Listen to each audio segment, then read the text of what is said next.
ಕರುನಾಡಿಗೆ ನಮಸ್ಕಾರ. ಕೆಸೆಟ್ 2026 ಪತ್ರಿಕೆ 1 2ನೇ ಯೂನಿಟ್ ರಿಸರ್ಚ್ ಅಪ್ಟಿಟ್ಯೂಡ್. ಇದರಲ್ಲಿ ಬರುವ 100 ಇಂಪಾರ್ಟೆಂಟ್ ಕಾನ್ಸೆಪ್ಟ್ಗಳನ್ನು ನಿಮಗೋಸ್ಕರ ನಾನು ಎಕ್ಸ್ಪ್ಲೇನ್ ಮಾಡುತ್ತಿದ್ದೇನೆ. ದಯವಿಟ್ಟು ತಾವು ತಮ್ಮ ನೋಟ್ಬುಕ್ದಲ್ಲಿ ಕಲರ್ ಪೆನ್ನಿನಿಂದ ಬರೆದುಕೊಂಡು ಇದನ್ನು ರಿವಿಷನ್ ಮಾಡಿಕೊಳ್ಳಬೇಕು. ಇಲ್ಲಿನ 72 ಕಾನ್ಸೆಪ್ಟ್ ಏನಿದೆ, ಇಲ್ಲಿ ಮೆಜರ್ಮೆಂಟ್ ಸ್ಕೇಲ್ ಅದಾವ್ರಿ, ಒಂದು 5 ಮೆಜರ್ಮೆಂಟ್ ಸ್ಕೇಲ್. ಪ್ರತಿ ಬಾರಿ ಇದರ ಮೇಲಿಂದ ಪ್ರಶ್ನೆಯನ್ನ ಕೇಳುತ್ತಾರೆ. ನಾಮಿನಲ್ ಎಂದರೆ ಏನು?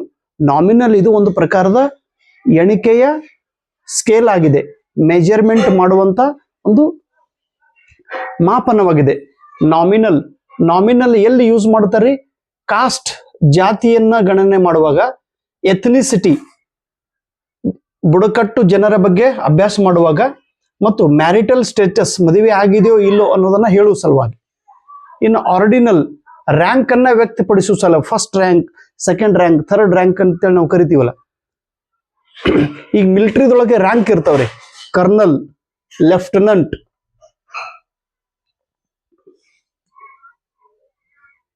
ರ್ಯಾಂಕ್ ಆಫ್ ಮಿಲಿಟರಿ ಅಥವಾ ಮೂವಿ ರೇಟಿಂಗ್ ಅನ್ನ ಕೊಡುವ ಸಲುವಾಗಿ ಆರ್ಡಿನಲ್.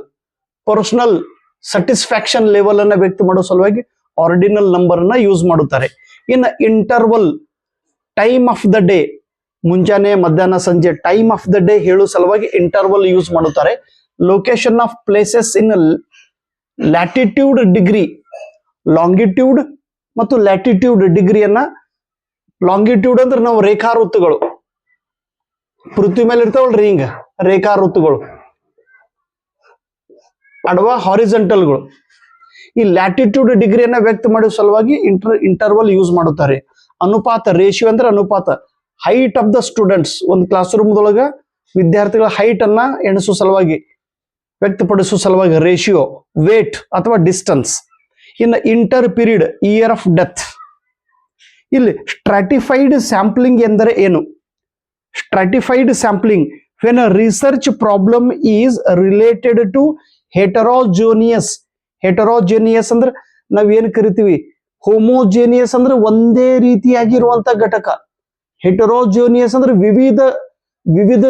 ವಿವಿಧ ಘಟಕಗಳಿಂದ ಕೂಡಿರುವ ಭಾಗ. Heterogeneous population. The most suitable sampling method is stratified sampling. ಜನಸಂಖ್ಯೆಯು ಹೆಟರೋಜೋನಿಯಸ್ ಆಗಿದ್ದರೆ, ವಿವಿಧ ಘಟಕಗಳಿಂದ ಕೂಡಿದ ಜನಸಂಖ್ಯೆ ಇದ್ದರೆ, ಅವಾಗ ಅವ್ರ ಮೇಲೆ ಸ್ಟಡಿ ಮಾಡಬೇಕಾದ್ರೆ ನಾವು ಸ್ಟ್ರಾಟಿಫೈಡ್ ಸ್ಯಾಂಪಲ್ ಅನ್ನ ಯೂಸ್ ಮಾಡುತ್ತೇವೆ. ಒಂದು ಕ್ಲಾಸ್ ರೂಮ್ದೊಳಗ ಮರಾಠಿ ಮಾತಾಡೋ ಹುಡುಗ, ತೆಲುಗು ಮಾತಾಡೋ ಹುಡುಗ, ಕನ್ನಡ ಮಾತಾಡೋ ಹುಡುಗ, ಮಲಯಾಳಂ ಮಾತಾಡೋ ಹುಡುಗ, ಹಿಂದಿ ಮಾತಾಡೋ ಹುಡುಗ, ಇಂಗ್ಲಿಷ್ ಮಾತಾಡೋ ವಿದ್ಯಾರ್ಥಿಗಳು ಇದ್ರು. ಅದು ಹೆಟರೋಜೋನಿಯಸ್ ಪಾಪ್ಯುಲೇಷನ್. ಅಥವಾ ನನ್ನ ಕ್ಲಾಸ್ ರೂಮ್ದಲ್ಲಿ ಇರುವ ಎಲ್ಲಾ ವಿದ್ಯಾರ್ಥಿಗಳು ಇರೋದೇ 20 ಹುಡುಗರು ಕೇವಲ ಕನ್ನಡ ಮಾತನಾಡೋರು ಇದ್ರು, ಅದು ಹೋಮೋಜೇನಿಯಸ್ ಪಾಪ್ಯುಲೇಷನ್. 20 ಹುಡುಗರದೊಳಗೆ ಎಲ್ಲರೂ ಲಿಂಗಾಯತ್ ಹುಡುಗರು ಇದ್ರೆ ಹೋಮೋಜೇನಿಯಸ್ ಪಾಪ್ಯುಲೇಷನ್.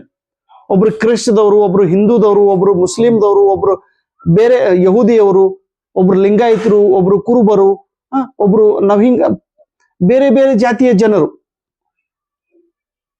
ಜೈನ ಧರ್ಮದವರು, ಬಂಜಾರ ಸಮಾಜ, ಲಂಬಾಣಿ ಅಂತ ಕರಿತೀವಿ, ಲಂಬಾಣಿ ಹೀಗೆಲ್ಲ ವಿದ್ಯಾರ್ಥಿಗಳು ಕೂಡಿದ್ರೆ ಅದು ಹೆಟರೋಜೋನಿಯಸ್ population.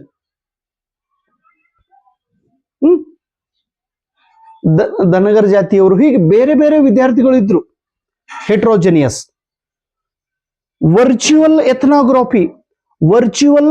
ಎಥ್ನೋಗ್ರಫಿ is located in technical environment. Virtual, ಈಗ ನೀವು ನನಗೆ ನೋಡ್ತಾ ಇರೋದು ವರ್ಚುವಲ್, ಮೊಬೈಲ್ ಮೂಲಕ, ಯೂಟ್ಯೂಬ್ ಮೂಲಕ ನೀವು ನನ್ನನ್ನು ನೋಡುತ್ತಿದ್ರಿ. ಇದು ವರ್ಚುವಲ್ ಎಥ್ನೋಗ್ರಫಿ. ನಾವು ಮೊಬೈಲದ ಮೂಲಕ, ಆನ್ಲೈನದ ಮೂಲಕ ಬುಡಕಟ್ಟು ಜನರ ಬಗ್ಗೆ ಅಭ್ಯಾಸ ಮಾಡುತ್ತಿದ್ದಾರೆ, ಅವರ ಮೇಲೆ ಸಂಶೋಧನೆ ಮಾಡುತ್ತಿದ್ದಾರೆ, ಅವರ ಬಗ್ಗೆ ತಿಳಿದುಕೊಳ್ಳುತ್ತಿದ್ದಾರೆ. Is a technical environment. ಪ್ರತ್ಯಕ್ಷ ಹೋಗಿ ನೋಡೋದು ಅದು ರಿಯಲ್ ಎನ್ವಿರಾನ್ಮೆಂಟ್.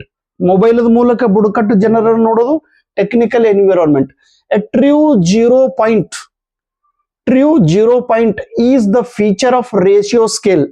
ರೇಷಿಯೋ ಸ್ಕೇಲ್ ವಿಶೇಷತೆ ಏನು? ಇದು 0 ಪಾಯಿಂಟ್ ಆಗಿರುತ್ತದೆ. ದ ಸ್ನೋಬಾಲ್ ಸ್ಯಾಂಪ್ಲಿಂಗ್, ಸ್ಯಾಂಪಲ್ ಪ್ರಕಾರದವರು ಸ್ನೋಬಾಲ್ ಸ್ಯಾಂಪ್ಲಿಂಗ್, ಇದರ ಮೇಲಿಂದ ಒಂದು ವಿಡಿಯೋ ಮಾಡಿದ್ದೇನ್ರಿ. ಇನ್ನೊಂದ್ಸಲ ಕೈ ಮುಗಿದು ವಿನಂತಿ, ಹಿಂದಿನ ವಿಡಿಯೋಗಳನ್ನ ನೋಡಿ ನೋಟ್ಬುಕ್ದೊಳಗೆ ನೋಟ್ಸ್ ಮಾಡ್ಕೊಂಡು ಇದು ಮುಂದಿಂದ ಹೋಗ್ಬೇಕ್ರು. ನೀವು ಹಿಂದಿಂದ ನೋಡ್ಲಾರೆ ಬಂದ್ ಜಂಪ್ ಇದು ಒಂದೇ ವಿಡಿಯೋ ನೋಡಿದ್ರೆ ಏನು ತಿಳಂಗಿಲ್ರಿ. ಹಿಂದಿಂದ ನೋಡಿ ಇದು ನೋಡ್ಬೇಕ್ರಿ. Snowball sampling. Snowball method can be employed in ethnographic research. ಜನಾಂಗೀಯ ಸಂಶೋಧನೆ ಮಾಡುವಾಗ ಸ್ನೋಬಾಲ್ ಸ್ಯಾಂಪಲ್ ಅನ್ನ ಉಪಯೋಗ ಮಾಡುತ್ತಾರೆ. ಸಿಂಬಾಲ್. ಸಿಸಿ ಎಂದರೆ ಏನು? ಸಿಸಿ ಅಂದ್ರೆ ಕ್ರಿಯೇಟಿವ್ ಕಾಮನ್ಸ್. ಕ್ರಿಯೇಟಿವ್ ಅಂದ್ರೆ ಹೊಸದಾಗಿ ನಿರ್ಮಿತಿ ಮಾಡೋದು. ಕಾಮನ್ಸ್ ಸಾಮಾನ್ಯವಾಗಿ ಕ್ರಿಯೇಟಿವ್ ಕಾಮನ್. ಸಿಸಿ ಅಂದ್ರೆ ಕ್ರಿಯೇಟಿವ್ ಕಾಮನ್. ಇದೇ ಇಂಗ್ಲಿಷ್ ಒಳಗೆ ನೆನ್ಪಿಡ್ರಿ. ಇನ್ನು ಲಾಂಗಿಟ್ಯೂಡಿನಲ್ ಸ್ಟಡಿ ಅಂದ್ರೆ ಏನು? A group of participants is observed and measured over a time. Longitudinal study. ಈಗ ಸಪೋಸ್ ನೀವು ನನ್ನ ವಿಡಿಯೋ ಕಳೆದ 3 ವರ್ಷಗಳಿಂದ 4 ವರ್ಷಗಳಿಂದ ನೋಡ್ತಾ ಇದ್ದಿದ್ರೆ ಅಂದ್ರೆ ಇದು ಲಾಂಗಿಟ್ಯೂಡಿನಲ್ ರಿಸರ್ಚ್ ಆಗ್ತದ್ರಿ. ಬಹಳಷ್ಟು ದಿನಗಳವರೆಗೆ ಒಬ್ಬ ವ್ಯಕ್ತಿಯ ಬಗ್ಗೆ ಅಭ್ಯಾಸ ಮಾಡುತ್ತಿದ್ರೆ ಅದು ಲಾಂಗಿಟ್ಯೂಡಿನಲ್ ರಿಸರ್ಚ್. ಈಗ ಮಹಾರಾಷ್ಟ್ರ ಕರ್ನಾಟಕ ಗಡಿ ಭಾಗ ಇರೋದು ನಾವು ಅಕ್ಕಲಕೋಟ ಸೊಲ್ಲಾಪುರ ರೀ. ಇಲ್ಲಿ ಗಡಿ ಸಮಸ್ಯೆ ಐತಿ. 50-60 ವರ್ಷ ಆಯ್ತು. ಮಹಾಜನ ವರದಿ. Longitudinal research. ಕಾವೇರಿ ನದಿ ತಮಿಳುನಾಡು ನಡುವೆ ಜಗಳ ನಡೆದ್ರೆ ಎಷ್ಟು ವರ್ಷ ಹಿಡಿದು? ಇದು ಲಾಂಗಿಟ್ಯೂಡಿನಲ್ ರಿಸರ್ಚ್. ಭಾರತ ಪಾಕಿಸ್ತಾನ ಗಡಿ ಭಾಗದ ವಿವಾದದ್ರಿ. ಇದು ಲಾಂಗಿಟ್ಯೂಡಿನಲ್ ರಿಸರ್ಚ್. ಒಂದು ಘಟನೆಯನ್ನ ಸಾಕಷ್ಟು ವರ್ಷಗಳವರೆಗೆ ನಾವು ಅಭ್ಯಾಸ ಮಾಡುತ್ತಿದ್ದಾರೆ. ಅದಕ್ಕೆ ಲಾಂಗಿಟ್ಯೂಡಿನಲ್ ಸ್ಟಡಿ ಅಥವಾ ರಿಸರ್ಚ್ ಎಂದು ಕರೆಯುತ್ತಾರೆ. ಬಾಕ್ಸ್ ಪ್ಲಾಟ್ ಎಂದ್ರೆ ಏನು? Box plot diagrams would be useful in depicting the median value in data. ದತ್ತಾಂಶದ ಮೀಡಿಯನ್ ವ್ಯಾಲ್ಯೂ ಅನ್ನ ವ್ಯಕ್ತ ಮಾಡುವ ಸಲುವಾಗಿ ಬಾಕ್ಸ್ ಪ್ಲಾಟ್ ಅನ್ನ ಉಪಯೋಗ ಮಾಡುತ್ತಾರೆ. ಇನ್ನು ಪರ್ಪೋಸಿವ್ ಸ್ಯಾಂಪ್ಲಿಂಗ್. ಪರ್ಪೋಸಿವ್ ಅಂದ್ರೆ ಉದ್ದೇಶಪೂರ್ವಕ, ಸ್ಯಾಂಪ್ಲಿಂಗ್ ಅಂದ್ರೆ ನಮೂನೆ. Sampling technique. ಇದು ಒಂದು ಸ್ಯಾಂಪ್ಲಿಂಗ್ ಟೆಕ್ನಿಕ್ ಆಗಿದೆ. ಯಾವುದು? ಪರ್ಪೋಸ್ಫುಲ್ ಸ್ಯಾಂಪ್ಲಿಂಗ್. ಇದಕ್ಕೆ ನಾವು ಜಜ್ಮೆಂಟಲ್ ಸ್ಯಾಂಪ್ಲಿಂಗ್ ಎಂದು ಕೂಡ ಕರೆಯುತ್ತೇವೆ. ಜಜ್ಮೆಂಟ್ ನಿರ್ಣಯ ತೆಗೆದುಕೊಳ್ಳೋದು ಉದ್ದೇಶಪೂರ್ವಕವಾಗಿ. ಈಗ ನೀವು ನನ್ನ ವಿಡಿಯೋ ಸುಮ್ಮ ಆಕಸ್ಮಿಕವಾಗಿ ನಿಮ್ಮ ಮೊಬೈಲ್ ಒಳಗೆ ಬಂದಿತ್ತು, ನೀವು ನೋಡಿದ್ರೆ ಅಂದ್ರೆ ಅದು ಆಕ್ಸಿಡೆಂಟಲ್.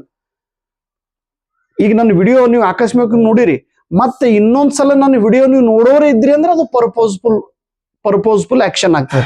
ಅಂದ್ರೆ ಉದ್ದೇಶಪೂರ್ವಕವಾಗಿನೇ ದಾನಯ್ಯ ಸರ್ ಅವರು ವಿಡಿಯೋ ನೋಡೋದು, ಹಿಂದಿನ ಎಲ್ಲಾ ವಿಡಿಯೋಗಳನ್ನು ನೋಡೋದು, ಇದು ಉದ್ದೇಶಪೂರ್ವಕವಾಗಿ. ಪರ್ಪೋಸಿವ್ ಸ್ಯಾಂಪ್ಲಿಂಗ್ ನಾವು ಜಜ್ಮೆಂಟಲ್ ಸ್ಯಾಂಪ್ಲಿಂಗ್ ಎಂದು ಕೂಡ ಕರೆಯುತ್ತೇವೆ. ಧನ್ಯವಾದಗಳು.